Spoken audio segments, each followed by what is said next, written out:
மாதிரி சின்ன சின்ன ஹோல்ஸ் போட்டுக்கிறேன். ஏன்னா நம்ம எண்ணெயில் போடும்போது பூரி மாதிரி உப்பி வராமல் நல்லா வெந்து வரும். இந்த அளவுக்கு திக்னஸ் இருக்க மாதிரி இப்போ நம்ம எல்லா தட்டுவடைகளையும் தட்டி எடுத்துக்கலாம்.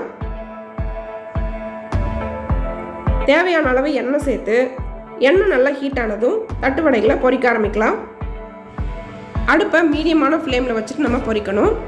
தட்டுவடைகள் இந்த மாதிரி மேலே வந்ததும் நம்ம இந்த மாதிரி திருப்பி விட்டுக்கோங்க. எண்ணெயோட கொதி அடங்கினதும் நம்ம தட்டுவடையை எடுத்துடலாம். பாருங்கள், தட்டுவடை நல்லா செவந்து நல்லா சூப்பராக மொறுமொறுன்னு வெந்து வந்திருக்கு. இப்போது இதே போல் நம்ம எல்லா தட்டுவடைகளையும் பொரித்து எடுத்துடலாம்.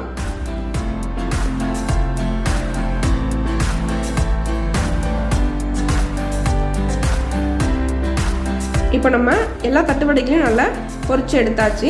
தட்டுவடை எப்படி இருக்குன்னு நான் இப்போ உங்களுக்கு உடச்சி காமிக்கிறேன். பாருங்கள் நல்லா மொறுமொறுன்னு சாப்பிட்றதுக்கு